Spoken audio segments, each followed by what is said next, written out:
વિડીયોને છેલ્લે સુધી પહેલા સાંભળો। हिंदू परंपरा के अंदर ये नवरात्रि के जो प्रसंग हैं ये तो देवी माँ की उपासना के लिए थे। नवरात्रि पवित्रतम रात्रियां कही जाती है, पवित्रतम दिन कहे जाते हैं। ये आसो जो चैत्र महीने में आती है ये साधना के लिए, मंत्र साधनाओं के लिए, ब्रह्मचर्य के लिए, सत्व को प्राप्त करने के लिए, इष्ट की सिद्धि के लिए, अंतरतम की शक्तियों को जगाने के लिए, कुछ अच्छा हासिल करने के लिए होती हैं। समझदार हिंदू और समझदार जैन श्रावक श्राविका और समझदार हिंदू और समझदार जैन साधु संत इन दिनों में साधना में बैठते हैं, मौन रहते हैं, ब्रह्मचर्य का परिपालन करते हैं और आगे बढ़कर के शक्तियों को साधते हैं। उस जमाने में देवी माता की आरती करना, घट स्थापना करना, देवी माता को रिझाना और पुरुष एक तरफ महिला एक तरफ, महिलाओं की जगह में पुरुष की जगह में देवी माता को बीच में रख करके मात्र उनके हाथ से गरबे लें और इस प्रकार उनकी भक्ति करें, ये परंपरा थी नवरात्रि की। उसके बाद में मात्र गुजराती स्टाइल में डांडिया आए थे, तो बहनें बहनों में खेलती, बीच में देवी माँ की स्थापना की जाती, पुरुष में खेलते और इस प्रकार नौरते रखते, नवरात्रि पालते, खान पान का ध्यान रखते। उन दिनों में कोई शराब नहीं पीता, गुटखे नहीं खाता, चाय तक नहीं पीता, व्यसन नहीं करता, अलग अलग शयन करते, पति पत्नी अलग अलग रहते, ब्रह्मचर्य की साधना करते, संपर्क नहीं करते, शुद्धता प्राप्त करते और इतने सारे भोग विलास की जिंदगी के बीच में, इतने सारे विषय वासनाओं के बीच में कोशिश करते कि कुछ दिन पवित्रता के साथ बिताएं ताकि देवी माताओं के सानिध्य प्राप्त करके हम शक्ति संपन्न बन सके, उनके आशीर्वाद अपनी जिंदगी में फल सकें। गरबे गए, फिर डिस्को आया, नाना प्रकार के धुनें आई, नाना प्रकार के गायक आए, कई कंपनियां,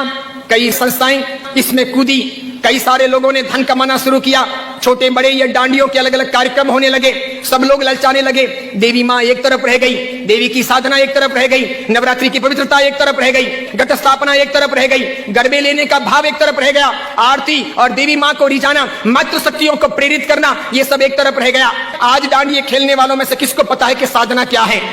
ब्रह्मचर्य क्या है,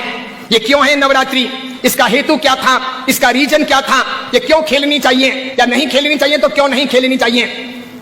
मेरा ही नहीं, भारत के कई सारे अखबारों का, कई सारे समाजविदों का, कई सारी अन्य सामाजिक संस्थाओं का ये सर्वे वर्षों से रहा है, समय समय पर किया जाता रहा है कि नवरात्रि के महीने 2 महीने के बाद में जितने गर्भपात होते हैं उतने गर्भपात बाकी के 11 महीने में नहीं होते।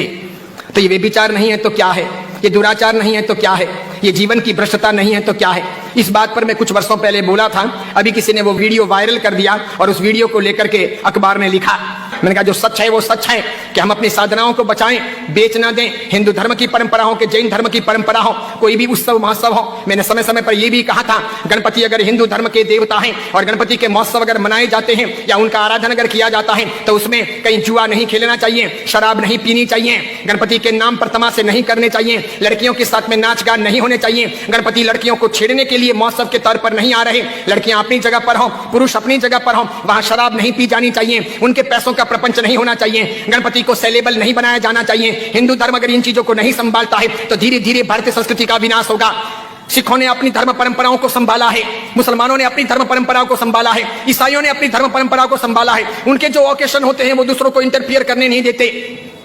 वो उसमें घालमेल नहीं करते। हिंदू और जैनों को इस बारे में सावधानी रखनी आवश्यक है। कल ऐसा ना हो जाए कि पर्युषण महापर्व के दिन आए या आखा तीज का दिन आए या कार्तिक पूर्णिमा का दिन आए और कोई उसे किसी प्रतिष्ठान के नाम पर प्रोजेक्ट कर ले कि चलो अब महोत्सव को इस प्रकार मनाएंगे, उस प्रकार मनाएंगे, तो 25 साल 50 साल के बाद में ऐसा हो सकता है कि हमारी होली की आराधना या हमारे पर्युषण महापर्व की आराधना का रूप रंग बदल जाए।